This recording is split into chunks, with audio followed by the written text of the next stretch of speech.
Comenzamos con la agenda académica de hoy y el tema Energética 2030, retos de la integración de recursos energéticos distribuidos, a cargo del señor Ernesto Pérez, profesor de la Facultad de Minas de la Universidad Nacional de Colombia, subdirector de Fortalecimiento Institucional de la Alianza Energética 2030. El señor Pérez es ingeniero electricista, magíster y doctor en Ingeniería Eléctrica de la Universidad Nacional de Colombia. Desde 1998 está vinculado con el grupo de investigación PAS-UN y desde el 2017 es el líder del grupo. Ha participado por más de 18 años en proyectos de investigación y extensión relacionados con protección, operación y supervisión de sistemas eléctricos de potencia, teniendo una relación activa en diferentes empresas del sector, tales como Intercolombia, ISA, XM, Codensa, CHEC y EEB. Dentro de su producción tiene más de 40 publicaciones nacionales e internacionales. También un libro editado por la Universidad Nacional de Colombia y un software especializado para análisis de desempeño de líneas de distribución. Actualmente es subdirector de Fortalecimiento Institucional de la Alianza Energética 2030 y líder de uno de los proyectos de investigación de la Alianza relacionado con un centro gestor para los escenarios de los ecosistemas eléctricos del 2030. Señor Ernesto Pérez, bienvenido. Muy buenos días. Primero que todo quiero agradecer a los organizadores de este evento por la invitación, al CAC, al CNO y a XM. Para mí es muy importante venir a compartir con ustedes parte de los retos que estamos trabajando actualmente, tanto en la universidad como con alianza a las diferentes instituciones. Y vengo a presentarles Energética 2030. En un tema particular de retos de integración de los recursos energéticos distribuidos. Pero primero quiero mencionar qué es Energética 2030. Energética 2030 es una alianza de instituciones que nos reunimos para presentarnos a una de las convocatorias más grandes que ha desarrollado el país en su historia, la convocatoria en donde nos pedían generar unas alianzas importantes para trabajar retos de país. Se habían definido 5 retos de país: energía, alimentos, salud, bioeconomía y sociedad. Energética 2030 fue la mejor evaluada de todas las alianzas que se presentaron y aquí en nuestro director científico, Jairo Espinosa, quien junto con los demás colegas ha liderado esta alianza. Nuestro propósito de Energética 2030, para dar unos datos, es una apuesta, es un programa de aproximadamente $12 millones, los cuales $6 millones son dados por el gobierno nacional a través de diferentes entidades, como es el Ministerio de Educación, el Ministerio de Comercio, Industria y Turismo y Colciencias a través de préstamos de Banca Mundial. Es una estrategia para 4 años, y en donde vamos a participar más de 200 investigadores. Y quiero destacar acá que los investigadores no son solo de la parte académica, sino son investigadores de la industria, que está permitiendo un desarrollo bien importante en este tema. ¿Cuál es la alianza? Nosotros estamos reunidos las siguientes instituciones: 8 universidades nacionales, 4 universidades acreditadas, 4 universidades no acreditadas de diferentes regiones del país, 4 empresas del sector, principalmente ISA, Internesa, ISA como grupo y XM. Adicionalmente tenemos otra empresa de construcción que es Convel, que está relacionada con uno de los proyectos. Finalmente, 10 universidades internacionales del top 300 de Shanghái, es decir, son de las universidades más importantes a nivel mundial, en las cuales tenemos una relación activa para el desarrollo de nuestro proyecto. Y finalmente, un instituto internacional que está en el top 5 de los institutos más importantes a nivel mundial. Los retos que nos planteamos a partir de unas construcciones intentando mirar el reto de energía, básicamente los desarrollamos en los siguientes retos.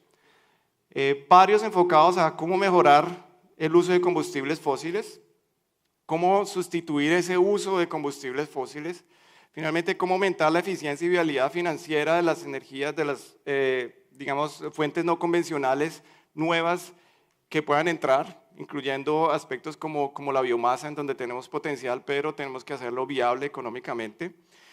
Cómo operar y coordinar un sistema con esa profunda participación. Eso, digamos, ha sido como el reto y es parte de lo que les voy a hablar.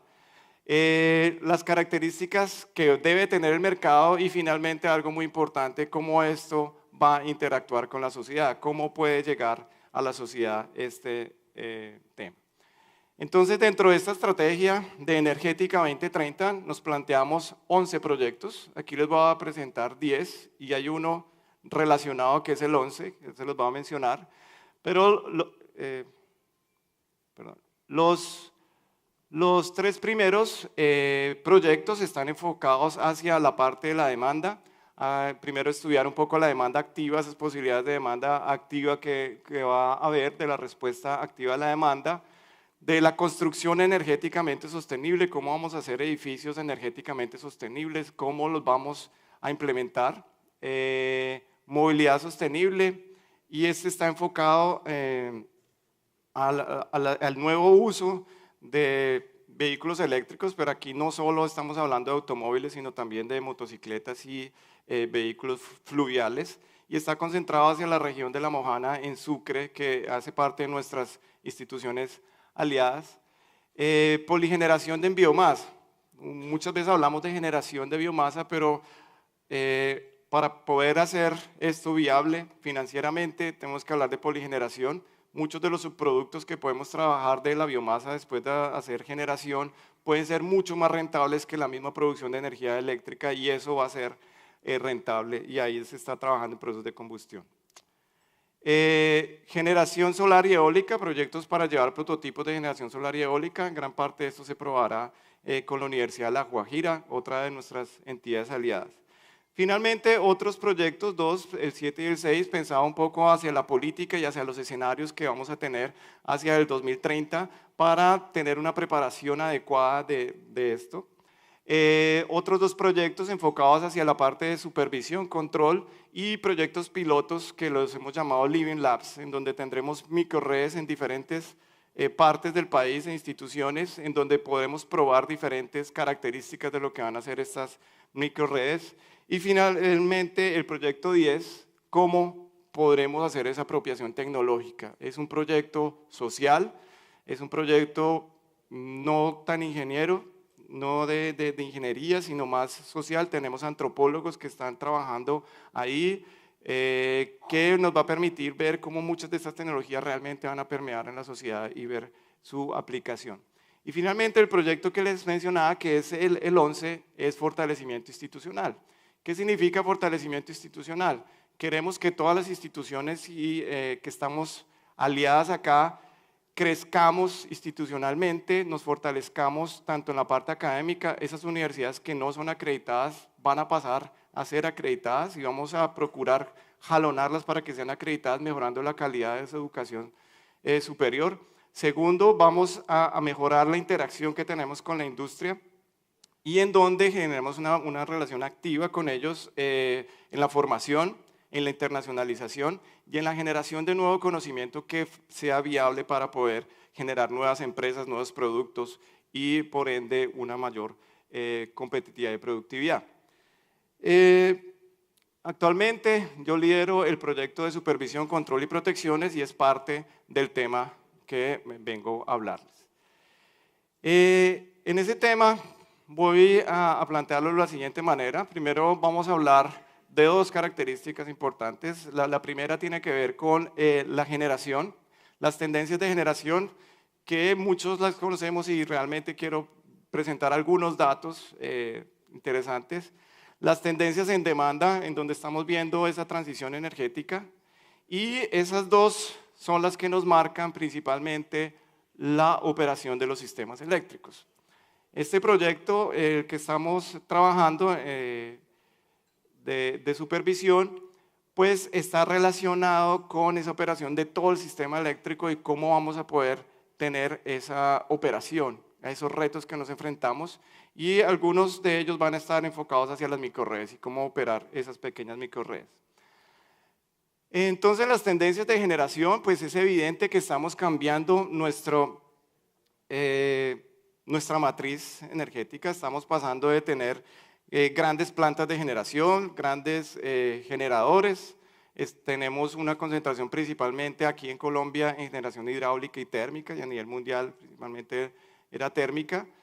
Y eso tiene unas tecnologías basadas principalmente en generadores sincrónicos, con unas dinámicas electromecánicas muy conocidas, muy estudiadas desde hace más de un siglo, y que nos están llevando unos retos para las nuevas características que estamos teniendo. Nuestras nuevas tecnologías están empezando a tener una alta penetración de energías renovables y con una característica importante. Actualmente nuestras plantas menores y esa generación distribuida, algunos datos dicen que es menor del 10%, y ahora vamos a pasar a un cambio en donde esas plantas menores van a ser mayores al 10%, y eso genera retos especialmente en la supervisión. ¿Qué es lo que voy a tener yo que hacer con esas plantas? Y por otro lado, algo muy importante que tiene esa característica, las tecnologías están basadas principalmente en electrónica de potencia. Esto cambia nuestras dinámicas de trabajo en las dinámicas que conocíamos de operación de un sistema eléctrico tradicional. ¿Por qué se está dando esto? Pues vemos el crecimiento en el mundo de cómo está penetrando la energía renovable, principalmente la que más penetración ha tenido a nivel mundial es la energía eólica. Los países del OECD, aquí todavía no está incluido Colombia, tiene una penetración bastante importante, cerca de 1000 teravatios hora, lo cual es aproximadamente una cuarta parte de la hidráulica a nivel mundial. La fotovoltaica, aunque es mucho menor, todavía su penetración, la pendiente es muchísimo mayor. Es decir, estamos creciendo más rápido en energía fotovoltaica, y la energía fotovoltaica también tiene una característica, es que no está concentrada en grandes generadores, como lo tenemos en las hidráulicas, sino en generadores medianos y pequeños o micro. ¿Qué es lo que está generando eso? Pues básicamente tenemos una reducción importante en los precios de la energía fotovoltaica. Los paneles fotovoltaicos han pasado de costar, hace algunos años estamos hablando de dólares por vatio, y ahora estamos del orden de 30 centavos por vatio. E incluso las predicciones dicen que en muy pocos años vamos a tener valores de 20 centavos por vatio. Con nuestra tecnología actual, que normalmente tenemos instalaciones que incluyen inversores porque lo estamos conectando a nuestros sistemas AC, genera pues unos costos adicionales, incluidos la instalación, y esos son datos de California en el nivel residencial. Estamos hablando de 2.8 dólares por vatio a nivel residencial para el 2017, lo cual hace que empiece a ser ya viable económicamente. Ya los proyectos en Colombia en residencias ya pueden ser recuperables alrededor de los 8 años. Gracias a las nuevas regulaciones, esta regulación está claramente impactando sobre lo que se puede hacer con la autogeneración y la posibilidad de vender esos pequeños excedentes que puedan tener incluso en la parte residencial.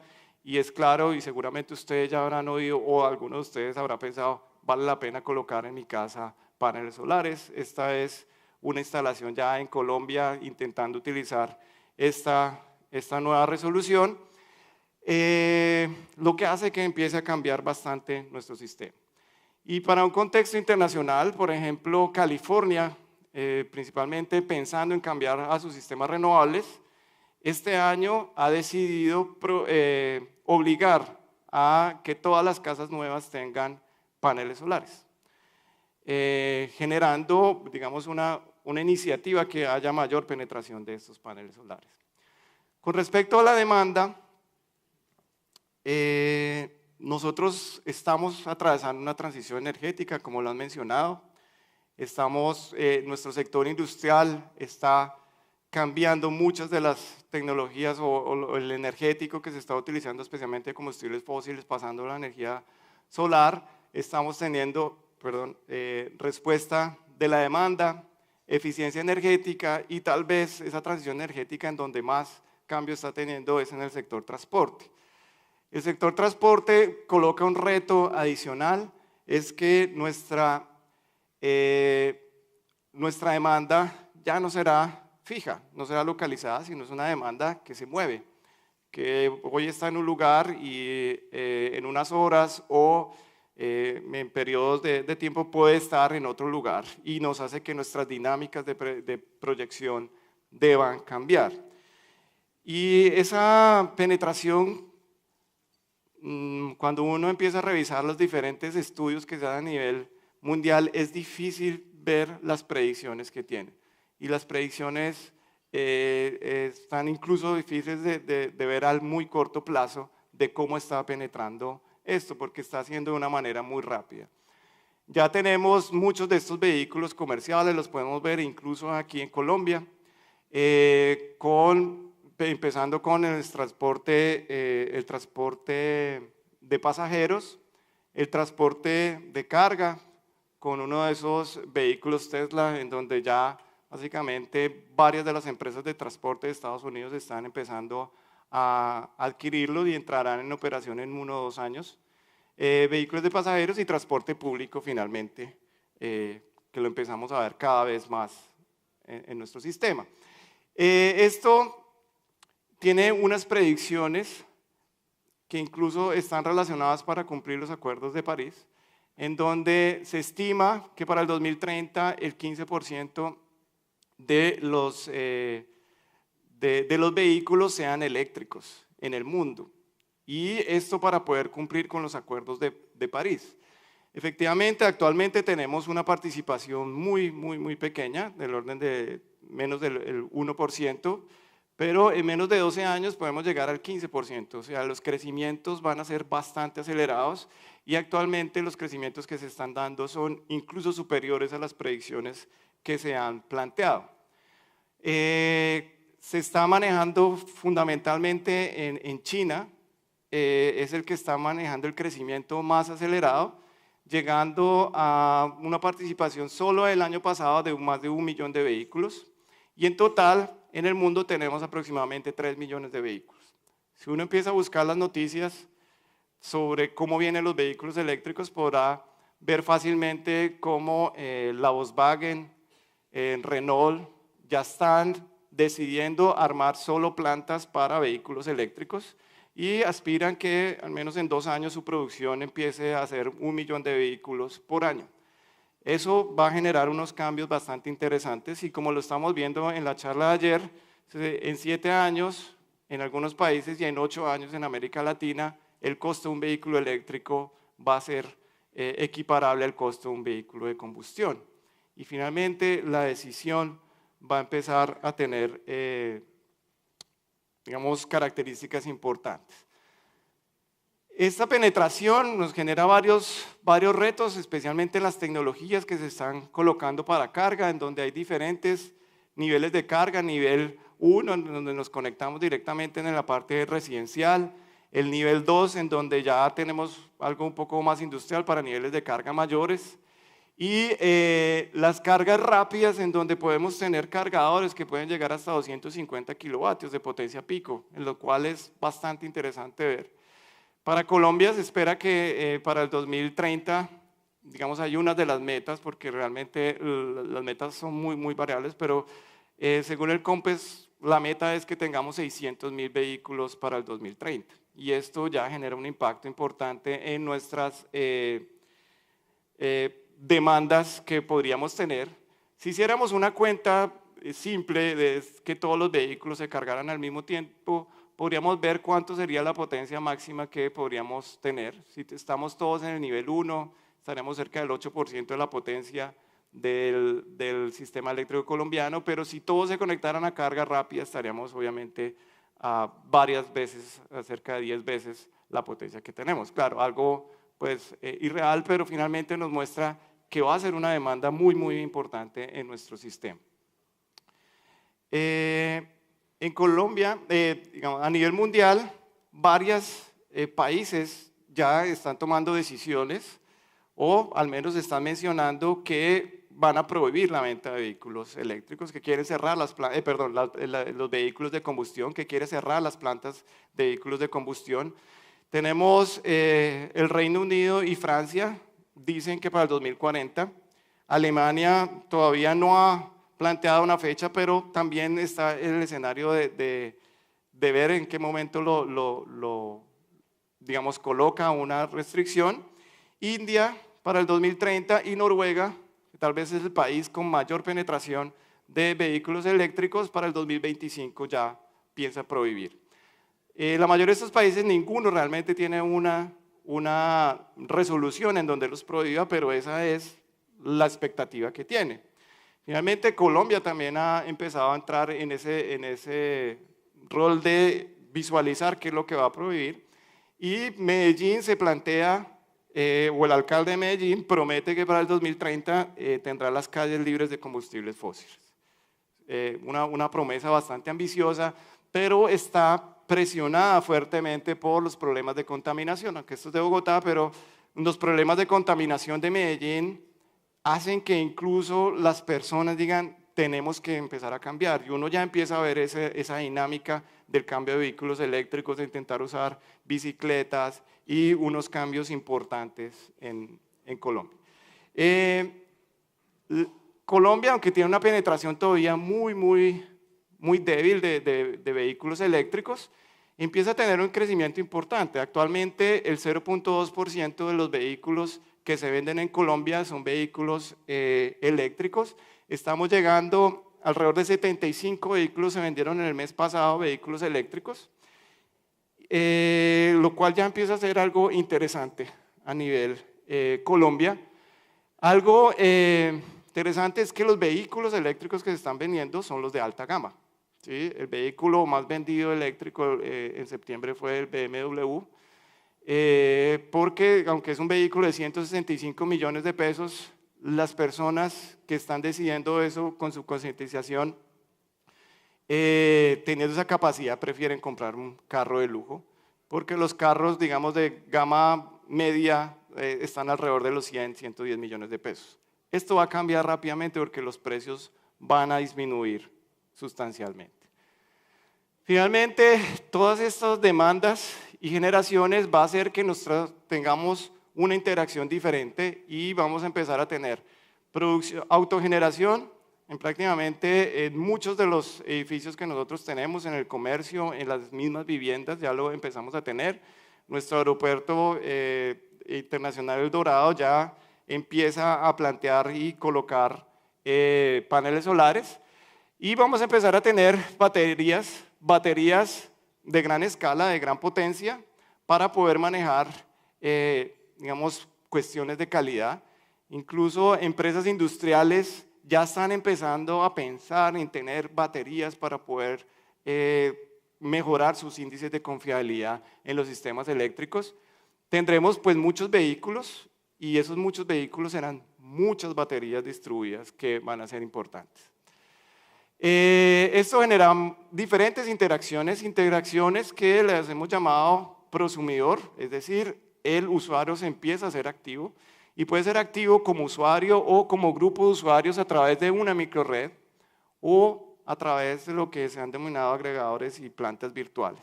Pero finalmente lo que vamos a tener es una interacción muy importante.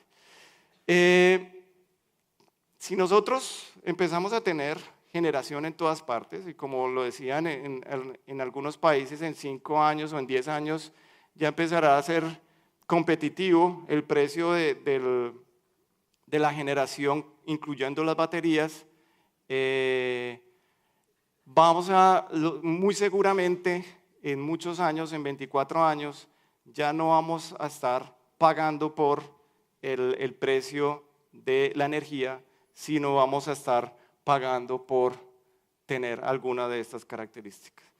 O sea, lo más importante va a ser la confiabilidad, la resiliencia, la capacidad de recuperar. Nosotros cada vez dependemos más de la electricidad, es una infraestructura crítica en la cual cada vez somos más celosos y damos por hecho de que la tenemos que tener. En ese sentido, el CIGRE, la Comisión Internacional de Grandes Empresas del Sector Eléctrico, en los grupos de trabajo, especialmente en el Comité Científico C2, el C2.16, ha propuesto los siguientes retos futuros en la operación y supervisión de los sistemas eléctricos. Está relacionado con la parte organizacional. Y esta parte organizacional es cómo hacer relacionamiento de esos pequeños generadores con los diferentes niveles que tenemos de distribución, el de transmisión regional y el de transmisión, los diferentes operadores. ¿Cómo va a ser esa organización que va a haber en eso? Vamos a tener retos en operaciones, observabilidad, controlabilidad, capacidades técnicas y, obviamente, regulación y mercado. Yo me quiero concentrar en operación, observabilidad y las capacidades técnicas. Especialmente en la parte de la operación del sistema eléctrico de potencia. ¿Sí? Eso es lo que vamos a tener. Nuestros retos van a estar encaminados, después de tener todas estas penetraciones y estos avances tecnológicos, en esa operación. Y nuestra operación, o la operación de un sistema eléctrico, se basa en un principio muy sencillo, es tener un balance claro entre lo que generamos y lo que demandamos. Ese balance que nosotros debemos tener siempre debe cumplir lo que nosotros llamamos unas restricciones o unas restricciones de seguridad. Esas restricciones están relacionadas con los flujos de potencia máximo que pueden pasar por los diferentes equipos que constituyen nuestra infraestructura, las tensiones, especialmente para la operación de los diferentes equipos, finalmente unos parámetros de estabilidad y confiabilidad que queremos tener y que queremos manejar.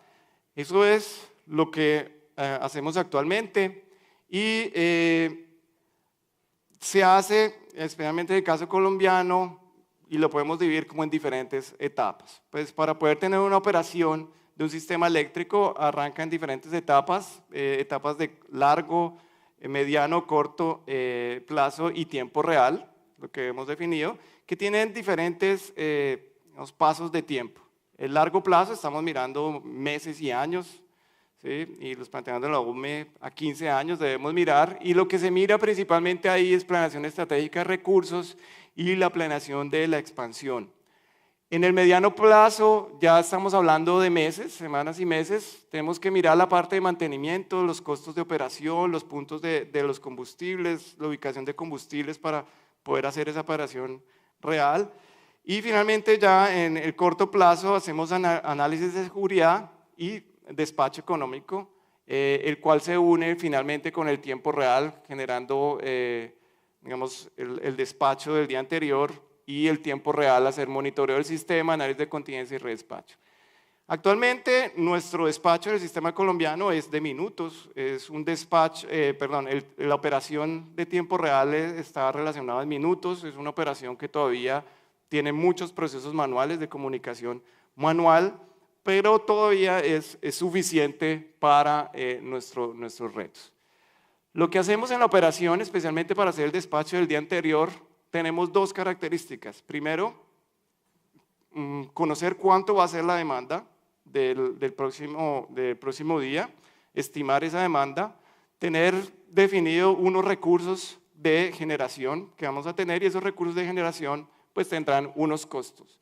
Estos dos, básicamente lo que hacemos es, a partir de unas reglas, especialmente las reglas de mercado que existen, poder hacer lo que llamamos el despacho económico. Y el despacho económico, en términos matemáticos, básicamente es una función de optimización que minimiza el costo. Minimiza el costo en unas restricciones que son restricciones de seguridad, como les había planteado, que están definidas por esa infraestructura eléctrica. O sea, esas restricciones dependen de cómo es mi infraestructura eléctrica. Y esa infraestructura eléctrica, además de eso, pues tiene unos esquemas de protección para incluso proteger los equipos individualmente. Básicamente eso nos lleva a tener lo que es un despacho para que sea llevado a las diferentes plantas de asignación de los diferentes recursos energéticos, en donde horariamente sé cómo va a ser mi recurso energético, que se parece mucho a mi curva de demanda.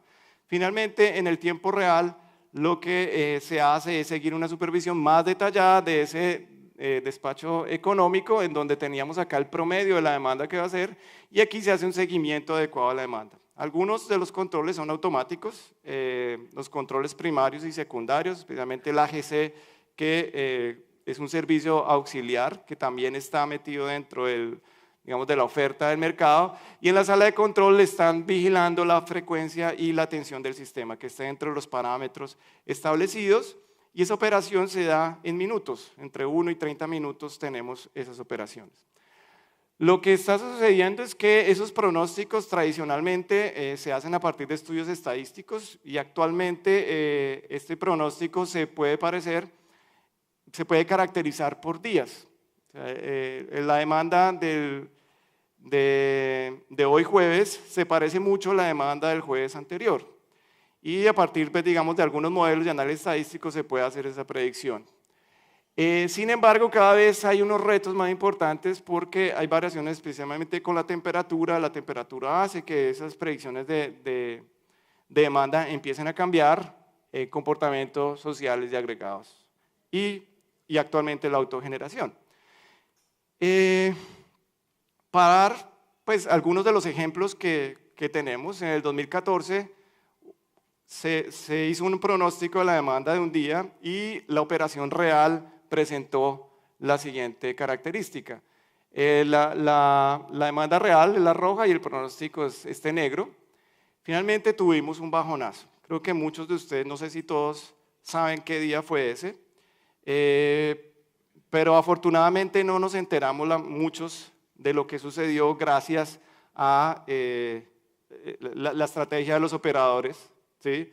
Porque ese día hubiera sido terrible habernos perdido el gol de James, ¿cierto? O sea, fue el partido Colombia-Uruguay, y en ese momento se presentó este bajonazo, ¿cierto? En la operación de tiempo real, los operadores tenían que lidiar con que se nos iba a bajar la demanda. Nuestra predicción estaba alrededor de los 8 gigavatios y empezó a bajar rápidamente antes de empezar el partido, hasta que vemos incluso aquí el segundo tiempo, las características que presenta cuando hay cambio de tiempo, y empieza a bajar. Se presentan dos condiciones críticas. La primera es cuando empieza a bajar. La pregunta que se hace cualquier operador es: ¿cuánto va a bajar esa demanda? ¿Hasta dónde va a llegar esa demanda? Porque tienen que reasignar todos los despachos que tiene, de manera que sea, el sistema se mantenga estable. Y finalmente, después de que ya saben cuánto va a bajar y que está, viene la pregunta posterior: ¿cuánto va a subir? Si llegamos acá, ¿será que vamos a llegar a la predicción que teníamos? ¿Todos vamos a ir a las condiciones normales? Y con seguridad todo hubiese dependido de cuál hubiese sido el resultado final. Y esas características cada vez son más comunes. Y bueno, esto pasa varias veces, y afortunadamente tenemos gente muy preparada en la operación que permite que no lo recordemos nunca. Son esos operadores silenciosos que solo lo recordamos una vez hay alguna falla, pero en este día no lo hubo. Vamos a tener otro reto, la demanda de vehículos eléctricos. Digamos, Europa espera que la penetración sea entre el 10 y el 20% de la demanda, sería a partir de vehículos eléctricos. Los periodos de carga van a variar dependiendo del uso de los vehículos, ¿sí? O sea, cuánto use el vehículo, de eso va a depender cuánto lo voy a cargar. Por otro lado, esos vehículos, como lo había mencionado, pues ya la demanda se va a mover, ¿sí? Y va a depender, por ejemplo, los periodos de vacaciones o los periodos laborales, etcétera. Hay diferentes características que lo va a hacer, y obviamente los eventos sociales y tráfico vehicular. Eso hace pensar que necesito saber, incluso el sector eléctrico ya tiene que empezar a tener la información del tráfico vehicular, del monitoreo vehicular, Ya hay herramientas que nos permiten monitorear los vehículos y saber cuánto se están gastando, cuánto va a ser, y eso ayudar a predecir cuánto va a ser la demanda de ese vehículo. También debemos saber esos modelos de penetración y podemos tener 3 tipos de modelos de penetración. El primero es una penetración sin gestionar los periodos de carga, es decir, cargamos una vez, llegamos a la casa, normalmente llegaríamos a la casa y lo cargaríamos, y eso tendría un riesgo para incrementar nuestro pico de la demanda. Podríamos tener una operación en donde gestionamos el periodo de carga, en donde podemos aplanar esa curva, pero necesitamos tener la infraestructura y tecnología para hacerlo. Y finalmente, algo muy interesante es cómo esos vehículos podrían ser aportantes a la red, ¿sí? Lo han llamado Vehicle to Grid, en donde no solo es por la variación de los precios de las tarifas horarias, sino también son 600.000 o millones de baterías que vamos a tener, son gigavatios horas que tenemos ahí disponibles y que nos pueden prestar fácilmente servicios auxiliares. Y esa va a ser una pregunta bien interesante. Por otro lado, nuestra penetración de autogeneración está generando algo que se ha denominado principalmente en California la curva del pato. La curva del pato lo que plantea es que al tener mayor penetración de energía solar, nuestra energía será suministrada en las horas del día, lo que hará que se me disminuya considerablemente la demanda en el día, generando unas presiones muy fuertes al final del día. Y en California ya están estimando que pueden tener para el 2020 necesitar 13.000 megavatios en 3 horas. Nosotros pues todavía no llegamos a esa cifra, pero finalmente es el reto que tenemos de poder saber cuánto van a ser esas rampas, y vamos a tener el reto de la rampa de energía.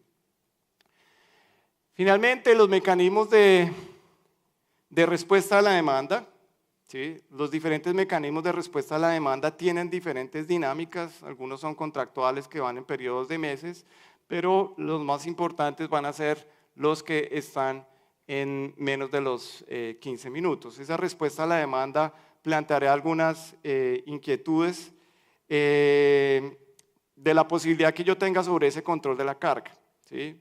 Imagínense pensar que nosotros podamos controlar incluso cargas comerciales como esta, en donde desde el centro de control se pueda cambiar la demanda a partir de cambiar la temperatura de un edificio. Cambiar medio grado o 1 grado es posible sin tener una percepción, y eso podría significar bastante en la demanda. También pues la producción de generación es muy volátil, y eso hace que tengamos unos retos para poderlo generar. Uno en 5 minutos podría ver cómo un panel solar, después de estar a plena carga, está a media carga. Y esto es producción de un panel solar de estos residenciales que han colocado ya en Colombia. Esto plantea estos retos que los he enumerado, retos en que lo necesitamos ya tener para pronosticar, saber la respuesta a la demanda, la temperatura, el tráfico vehicular, autogeneración, los sistemas de almacenamiento, el clima y los comportamientos sociales agregados. Es decir, el sector eléctrico tiene que tomar información de todas las bases de datos posibles para poder hacer una mejor proyección y predicción de esa demanda, y lo mismo lo va a tener que hacer con la generación. En la generación pues estará el viento, el sol, precipitación y temperatura, y tenemos que hacer una predicción en todo el territorio porque va a estar muy distribuida la generación. Entonces nuestro despacho va a cambiar un poco, y es que el despacho del día anterior pues ya va a tener unas predicciones de demanda con una mayor incertidumbre, ¿sí? Va a haber mayor incertidumbre en esa predicción de demanda, y también mayor incertidumbre en la predicción de muy corto plazo de mucha de la generación. Vamos a tener todavía nuestra generación tradicional hidráulica y térmica, que es bastante fácil de predecir un día antes, pero eso va a volver a tener esas, digamos, las mismas reglas, y al final lo que vamos a tener es un despacho, pero con una alta incertidumbre. Y nuestra incertidumbre varía dependiendo del tiempo con que yo lo haga. Mientras intente pronosticar a más largo plazo, mi incertidumbre será mayor que si yo le intento predecir a más corto plazo. Entonces, nuestras salas de control en tiempo real van a estar enfrentadas a unas variaciones mucho más rápidas, más grandes de esta variación de los controles para controlar la tensión y la frecuencia, lo que hace necesario que nuestro sistema ya no deba generar despachos con granularidad de 1 hora, sino granularidades mucho más pequeñas que pueden estar del orden de los 5 y 15 minutos. Es decir, que yo pueda tener una granularidad menor y poder hacer despachos intrahorarios acá, ¿sí? Claro, depende mucho de las reglas del mercado que se están dando. Esto genera lo que llamamos despacho económico en tiempo real. Y el despacho económico en tiempo real tiene pues los mismos insumos que estamos teniendo en los pronósticos de generación y demanda, los estados de la red. Tengo que saber muy bien cómo está mi red para poder saber eso, analizar incluso los riesgos que voy a tener y mirar cuál es el riesgo que puedo asumir, especialmente si quiero llevar mi red a una mayor resiliencia. Y finalmente podré tener algoritmos de optimización, en donde los algoritmos de optimización irán para horizontes, en este caso, de 2 horas. Pero con granularidades de 5 minutos. Y tendría que estarlo revisando cada 5 minutos y poder haciendo esos pequeños despachos en 5 minutos. Eso hace que nuestro sistema ya no pueda ser manual, hacer esos despachos manuales. Básicamente voy a tener que tener eso muy automatizado en nuestro sistema eléctrico. Esto ya se está haciendo en California por las necesidades que ellos han tenido. Y necesitaré algoritmos complejos de optimización, optimización robusta, optimización estocástica y diferentes características que plantean los siguientes retos. Primero, va a haber problemas en la reducción de las capacidades de intercambio de energía debido al incremento de estas potencias locales. Ese me va a cambiar fundamentalmente. Va a haber sobrecargas en las líneas mucho más rápido, va a haber cambios más rápidos. Y necesitaré también capacidad de cómputo mayor. Llegar a hacer estas optimizaciones cada 5 minutos tiene un reto mayor y más si estoy incluyendo más generación. Y finalmente, como yo lo veo de hacer despachos de 5 minutos, nuestra sincronización en lo que llamamos el despacho con el control tradicional tendrá que ser mayor. Por otro lado, la supervisión nos está generando unos retos, los retos pues, que finalmente empiezan con la infraestructura avanzada de medición. Sin embargo, el IoT en los sistemas eléctricos de potencia está entrando muy fuertemente y con dispositivos similares a esto o más pequeños que esto podré tener mediciones de diferentes variables. Adicionalmente, estamos utilizando ya drones para poder visualizar todo nuestro sistema eléctrico de potencia en la parte de temperatura, y eso básicamente será en tiempo real, con dinámicas diferentes en la parte de transmisión de datos. Datos que irán, que actualmente tenemos mucha medición analógica, algo digital, y básicamente tenemos, llamémoslo así, una transmisión de datos mediana para lo que se nos va a venir. Nuestros SCADA tradicionalmente llegan datos cada 4 segundos, actualmente ya con las PMUs empezamos a tener datos que pueden llegar hasta 60 datos por segundo, y las subestaciones que están pasando a IEDs pueden llegar hasta tener 256 datos por ciclo, es decir, 14.000, cerca de 13.000 datos por segundo por cada IED que tengan, por cada elemento en ese bus de proceso. Eso ya empieza a ser importante en el manejo de la comunicación. Nuestras variables principalmente que se medían, variables eléctricas, tensión, corriente, potencia, energía, y ya tenemos que medir muchas otras variables o tener esa información disponible para hacer esa predicción. Esto generará los retos de supervisión, que es decidir qué de toda esa información es necesaria o es útil para poder operar el sistema. Tendré que trabajar en la analítica de esta información para poder obtener mejores decisiones. Las decisiones se dan a partir de la información que tengo. Y finalmente un reto importante, debido a que vamos a tener una infraestructura tan grande de medición, esa medición va a tener diferentes exactitudes. Y lo podemos ver, si vamos a ir a una subestación y medimos la tensión que hay en todos los divisores, en todos los transformadores de potencial en esa subestación, en teoría debería medir exactamente igual, más o menos un 0.3%, porque son instrumentación de medición. Sin embargo, podemos llegar a encontrar errores hasta el 2 y 3%. ¿Por qué? Porque se nos van descalibrando los diferentes sensores. Y vamos a tener que tener un reto en la calibración de esos sensores, de esa instrumentación. ¿Cómo hacer esa calibración? No vamos a poder calibrar absolutamente todos los sensores que nosotros tenemos y tendremos que generar analítica para poder determinar esa calibración. Tendremos retos en la parte de comunicación, manejar esas grandes cantidades de información, la seguridad de esa información, y gracias a que queremos poder llegar a supervisar todo, pues tendremos que abrir mucho nuestras puertas. Y el sector eléctrico tradicionalmente en comunicaciones se había caracterizado por ser muy seguro porque las redes eran independientes. Ahora, si queremos comunicarnos con digamos, pequeños generadores que están produciendo muy poco, pues no van a tener una inversión grande en redes de comunicaciones, por lo cual vamos a tener que entrar en unas redes de comunicaciones diferentes. En la parte de protecciones, el control y protecciones, tenemos, además de la alta variabilidad que tienen estas nuevas fuentes, como lo mencioné al principio, van a tener diferentes dinámicas por esas nuevas tecnologías.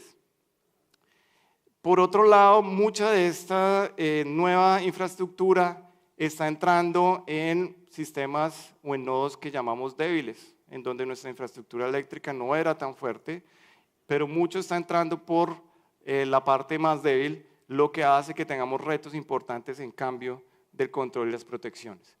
¿Qué dinámicas nuevas estamos viendo? Una, el aporte de cortocircuito de estas fuentes que vienen de electrónica de potencia es diferente a la que nosotros tradicionalmente tenemos con generadores sincrónicos. Su aporte es mucho menor. No entrega secuencia positiva y negativa, secuencia cero y negativa, tiene diferencias en eso, y depende del control de cada una de esas generadores, ¿cierto? Entonces va a depender de la tecnología que se compre en su momento. Entonces vamos a necesitar mucho conocer esa dinámica. No tiene inercia, es decir, no aporta inercia, y lo que genera inestabilidad de frecuencia, oscilaciones más rápidas. Vamos a tener oscilaciones más rápidas porque no tiene esa inercia, digamos, técnica que se podría emular, pero no la tiene. Tiene baja soportabilidad ante fallas, se comporta diferente ante fallas. Se desconecta, incluso podría desconectarse más rápido, y técnicamente hay que definir cuánto es la soportabilidad que tiene ante fallas. Poco aporte de reactivos y nuevas dinámicas de oscilaciones entre esos controles con los controles de las máquinas tradicionales que tenemos. También nuestra demanda por los equipos está cambiando, entonces nueva dinámica en la carga hace que, por ejemplo, en unas pruebas que hicieron de balastos electrónicos en el 99, la respuesta de la potencia activa cambiando la variación de tensión era la azul de acá, y la nueva presenta esta roja. Y eso hace que nuestra respuesta al cambio de tensión sea diferente, generando unos retos muy importantes, en donde hay un caso muy interesante en Australia, en donde la respuesta que se dio a la recuperación de tensión fue muy diferente a las tradicionales, generando un colapso de tensión importante. Los retos entonces en control estarán relacionados con cómo será esa contribución de los generadores distribuidos al AGC. ¿Podemos esos generadores distribuidos hacer control de generación a pesar de esa alta variabilidad? Ya hay esquemas que nos dicen que sí, es posible. Esa coordinación de los generadores distribuidos con los generadores convencionales, la contribución por parte de las cargas, cómo las vamos a controlar, Esas baterías, ¿cómo van a entrar a ser nuestros servicios auxiliares? Y algo bastante interesante es las baterías de los vehículos podrán estar en ese servicio auxiliar, que son sistemas muy distribuidos. Y finalmente, ¿cómo vamos a flexibilizar esa regulación de frecuencia? En protecciones tenemos que vamos a tener retos en los esquemas de protección diferencial, distancia sobre corriente y, por mencionar, bloqueos de oscilaciones de potencia por las dinámicas. Va a ser mucho más difícil detectar fallas porque no hay un aporte. Aunque tenemos flujos bidireccionales, los aportes que presentan estas fuentes, como son tan bajos en la corriente de cortocircuito, en algunos casos nuestra metodología tradicional de detección de fallas tendrá que cambiar y tendremos que ir hacia protecciones adaptativas, protecciones sistémicas. Ya los métodos de polarización también en estas metodologías deben cambiar y finalmente en las oscilaciones que vamos a tener. Nuestra tasa del ROCOF, lo que llamamos el ROCOF, la variación de esa frecuencia, va a ser mucho más rápida, lo cual nuestros esquemas de lastre de carga van a tener que empezar a ser dinámicos, adaptables. Nosotros vamos a tener que estimar la inercia del sistema en cada momento para poder adaptar los esquemas de lastre de carga que para estas variaciones de frecuencia no lograrían aceptar.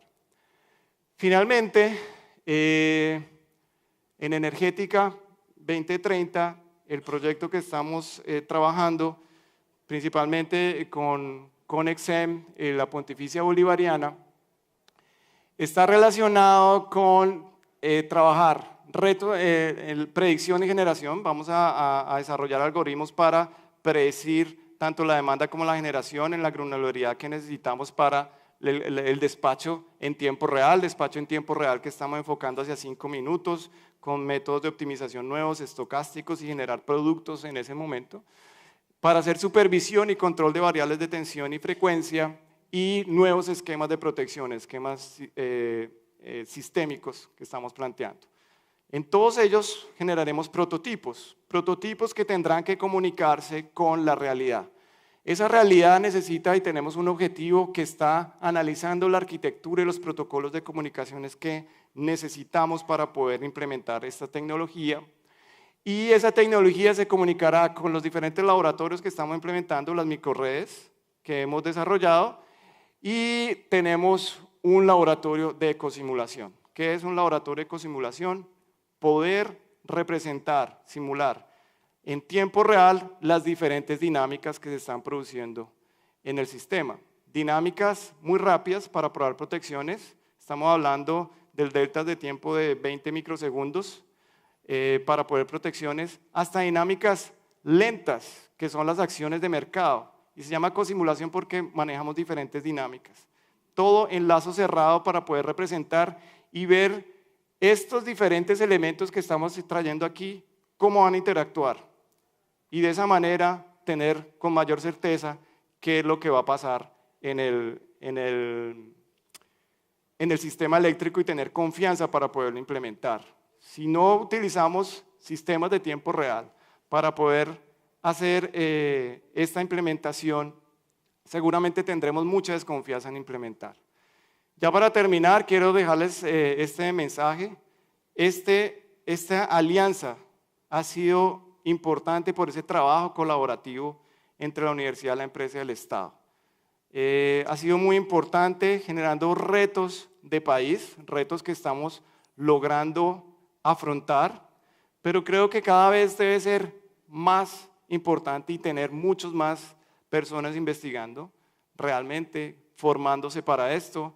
Las empresas, digamos las empresas que están participando acá, principalmente XM, tiene a todas las personas trabajando activamente, formándose a niveles de maestría y doctorado. Empresas de ISA también están formando en maestría, doctorado, lo cual es una interacción muy fuerte entre la empresa y la universidad. Y de esa manera creo que vamos a poder afrontar esos retos y producir tecnología. Muchas gracias.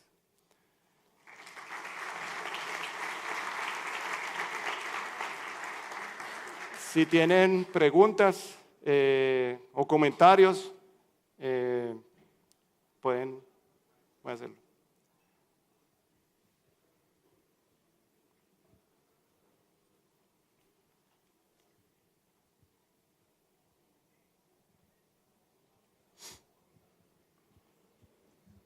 Buenos días, gracias por la presentación. La pregunta va enfocada dentro de la presentación se hizo mucho orientación y énfasis en el tema del despacho, de la discretización que va a haber en relación con el despacho, que va a ser tiempos menores, y cómo esto va enlazado con el tema de las ofertas desde los agentes, o sea, cómo debería cambiar también la oferta frente a esos tiempos que se piensa hacer despacho. Bueno, las ofertas van a cambiar. Digamos, aquí me concentré principalmente en la parte operativa, ¿sí? Pero efectivamente debe haber un cambio en esa modalidad de oferta y en esas reglas. Digamos, eso lo estamos trabajando en otro proyecto en donde se están viendo esas reglas, pero lo cierto es que esas reglas tendrán que estar también relacionadas con la parte técnica operativa, ¿sí? Porque hay condiciones operativas que no podemos lograr o por tiempos o por esquemas técnicos. En algunos países ya se empiezan a hacer ofertas que van cambiando a hacer ofertas cada 3 horas a partir de las variaciones que tienen con ciertas reglas, y en algunos casos lo llaman ofertas de tiempo real, es que cada 5 minutos podrían estar cambiando incluso las ofertas. Pero aquí, como lo decía, no me concentré en la parte del mercado, que eso es otro rol, y digamos ahí no es mi fuerte en la parte del mercado, sino en la parte de la operación de esas, digamos, retos técnicos que vamos a tener. Pero con seguridad vamos a tener que hacer un relacionamiento muy fuerte entre esos dos.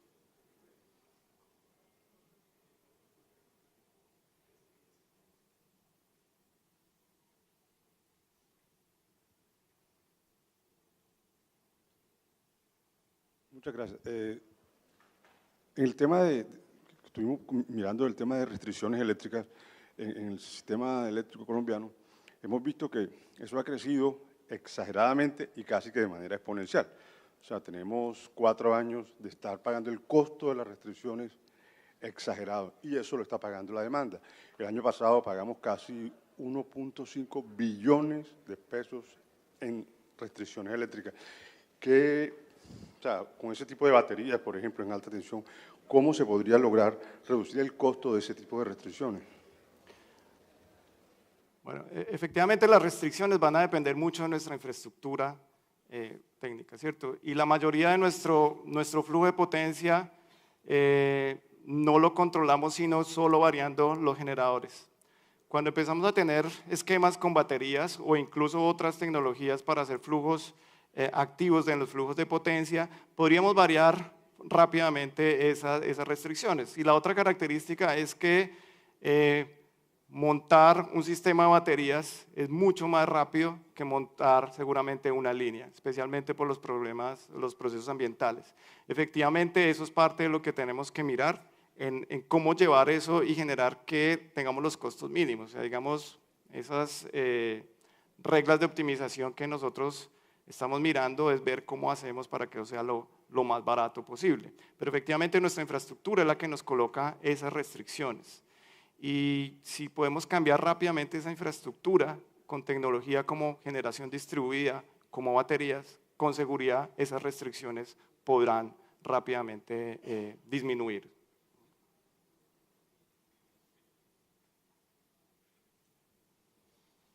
Bueno, muchísimas gracias por escuchar esta presentación. Hay una pregunta. Todavía quedan 3 minuticos.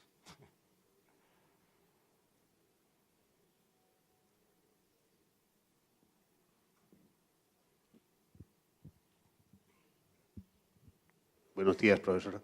El tema es bastante interesante y complejo, es decir, la operación de un centro, de un sistema como el que están proponiendo, como el que se ve llegar, tiene múltiples variables, muy complejo, de una resolución de datos bastante alta. ¿Lo visualizan desde un único centro de control, o estamos visualizando centros de control por áreas, por sectores?